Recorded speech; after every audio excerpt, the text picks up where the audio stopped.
nice stretch of gypsum.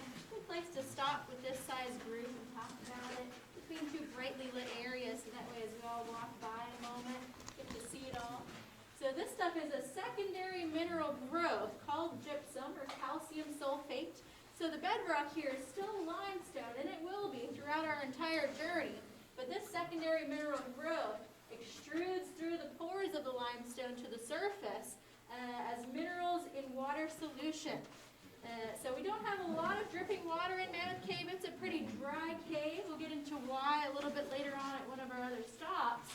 But there is some moisture. Yes, I heard it over there. That's right. But there is some moisture in the limestone above, carrying minerals in solution. And as it wicks through the surface pores, it touches this drier cave air. That water part evaporates away, and those minerals in solution then crystallize as a crust on the surface of the limestone rock. So you'll notice as we walk along this first mile of Cleveland Avenue, this stuff accumulates in all different forms, shapes, sizes, even some color variations where you have mineral impurities. Like here it's kind of red or orange. I think that's probably iron oxide or rust seeping through with that calcium sulfate mineral.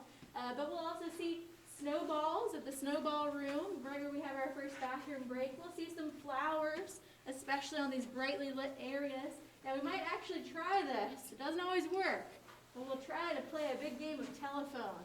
Have y'all played that game before? Yeah. I know you have, right? Maybe it's been a while. It's been a while for me too. No? But it'll be a modified version of the game telephone. In the original version, you kind of whisper to your neighbor. I'm going to shout to my neighbor so that a few others behind them can hear it. But if I do this, if I say, gypsum flowers on the left, and then the person behind me will do the same, and we'll see if it makes it all the way to the back of the group. It doesn't have to be every person, maybe every fourth or fifth person. That's why I shout it very loudly. So that way when we go through some of those narrow areas, I can point out some of these gorgeous, beautiful gypsum crusts or gypsum flowers, okay? So this stuff is very soft. Have y'all heard of the Mohs hardness scale of minerals?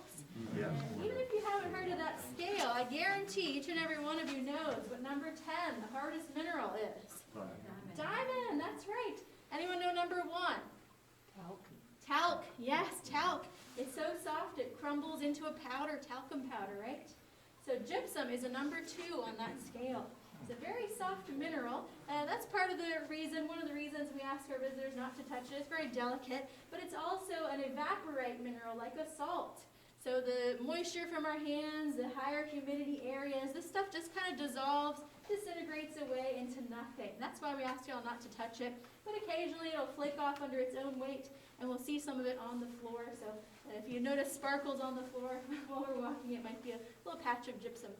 Now for folks who entered that historic section of the cave on any of the other tours, you may think, I didn't see any gypsum over there. Actually, you did. But you probably didn't notice it because it's absorbed smoke and soot over thousands of years from human interference or exploration. So we're going to talk about several different eras of exploration on our tour today.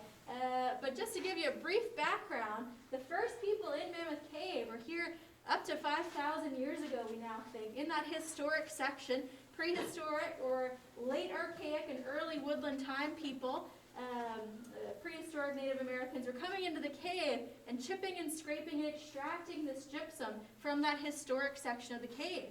Now the stuff that remains that they couldn't reach has been darkened with smoke and soot, so it doesn't look beautiful and sparkly like this.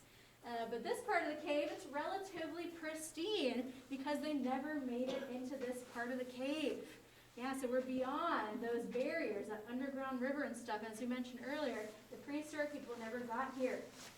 But when Stephen Bishop found this passage in 1841, the visitors started to trickle in, and they didn't have the same understanding geologically or appreciation for how slowly this stuff grows, how delicate it is. So the slowness, the thickness of your fingernail, just a few millimeters, can take a few hundred years to grow. So they may have thought, well, hey, it looks like flowers. Maybe it'll grow back like a flower does. And they chip some of these away as souvenirs. But remember, they evaporate, so once removed from the dry, stable cave environment, they probably dissolved and crumbled away into nothing, never to reach their intended recipient. So it's a double failure, right? Destroying parts of the cave, and it never even got there to be the gift it was intended to be.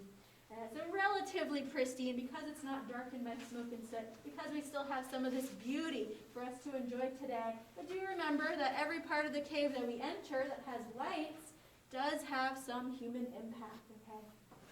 So any questions about gypsum? Anything y'all are curious about? What were the Native Americans using it for? Oh, great question. And it's one of the Mammoth Cave mysteries. We don't entirely know what they used it for. Archaeologists do have some theories.